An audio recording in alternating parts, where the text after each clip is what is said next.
don't take it for granted that, we know some of these things. And for me, I'm excited because the E in TEDx stands for entertainment. And I happen to fall into the entertainment industry. The performing arts, it's a very beautiful world. And that's why I said we're furnished in the whole world with stories, and we tell beautiful stories. And I'm here today to talk about the fact that it's important for us to speak our own lingua. Now, I also know that we know the fact that when we talk about speaking our own lingua, we're talking about us probably speaking our own mother tongue, right? Now, for me, the concept is beyond just all speaking my natural, cultural mother tongue. Now, I'm from Plateau State, from Mangu particularly, local government, and ironically and sadly, I don't know to speak the language. Now, that is the generation that I have found myself in. And I'm asking, what generation are we going to present to posterity in the next 10 decades, the next 20 years? What do we have to offer? It's important to know that there's a little difference, and that's why it is said that there's a thin line between life and death. And for me, there's also a big difference in the midst of this little difference. And what is this big difference? The big difference is the issue concerning our culture, our traditions, our heritage. I'm here standing today to deconstruct the fact that I'm not looking literally at the concept of our own lingua franca, that is us speaking the diverse heterogeneous languages that we have, but that there is a common identity, a common personality, and a common psychology that we need to possess as individuals. And for me, it's about an individual platform that I create as a person, that I need to transmit my values, my principles, which sadly for me, I have discovered this present generation does not uphold.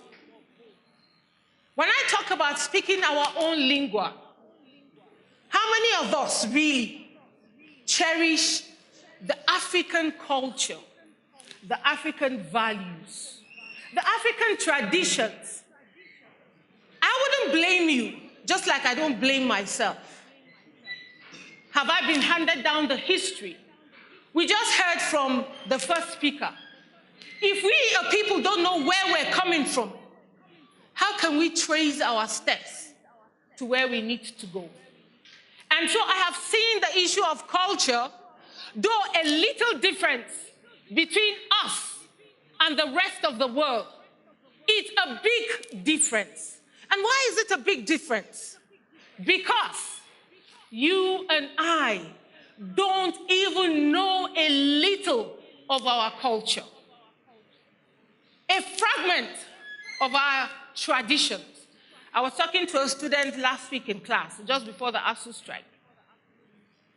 And this particular student is from Shandam local government, but he has never been to Shandam. So he said in the whole class, a class of over 130 students, he has never been to Shandam. So today, we're talking about preserving a generation that must uphold the Nigerian culture, must transfer the African values. And yet, I have a student in my class who has never visited his local government. And why is that so? The fear, the phobia of, in case he is what? Haunted by witchcraft. And that has been the big issue. Nollywood is today saddled with the blame of transmitting a culture that is not us. And it is blamed for representing voodoo, representing all kinds of rituals. And the question is that us? Are we a people with voodoo practices? Are we a people immersed in rituals? I leave that rhetorical question with you. But one thing I do know is we are a people embedded with a rich culture. You traverse the whole world and you find that Africa, Nigeria indeed has what it takes to speak about what it means to be a human being. I'm not talking about possessing a Eurocentric mind. And that is why it saddens me when I hear movie makers, filmmakers, will write a script and yet not use a Nigerian dialect. Everybody wants to funkicize phonetically the way they talk. They want to speak like that Oyumbo woman, that Oyumbo man. And that is why, for me, it's a big issue. Why would we have, even on an international creative industry such as Hollywood, a film like Concoction that talks about the story of a Nigerian medical doctor having made great strides in the medical field, and yet the character was represented by an African American, Will Smith, who knows nothing about Igbo. He doesn't understand the language, and yet he tried to portray an Igbo character. Are we saying that there is a paucity of Nigerian actors who can understand the Igbo language and therefore transmit the Igbo culture, even on an international platform? For us, it's a big problem. And we have creative minds in this generation. For me, I celebrate the arts. Why? Over time, I have seen a lot of people in the sciences, in the social sciences, having garnered the qualification, and yet they what? They also transit into the performing industry. Good and fine. But what about you and I, who have been trained in this industry? We need you to speak our own language. I pick a book, and the book cover or the design, we're talking about TEDx, design. You want to design a book cover, and yet the picture I see on that book cover is an image of a white man, a white woman. It's high time we begin to speak our own lingua. Speaking our own lingua has to do with us transmitting our own Nigerian, our own African personality. I know that, yes, there's a lot of diverse issues that we, struggle with. And I don't blame you. The issue of culture is masqueraded just like the Ayo masquerade. The issue of the African culture has been so masqueraded that you and I don't even understand, we don't even know what culture means. Or we've been told by sociologists it's a way of life of a group of people. Group of people. Who are these people? Seated before us today are this group of people.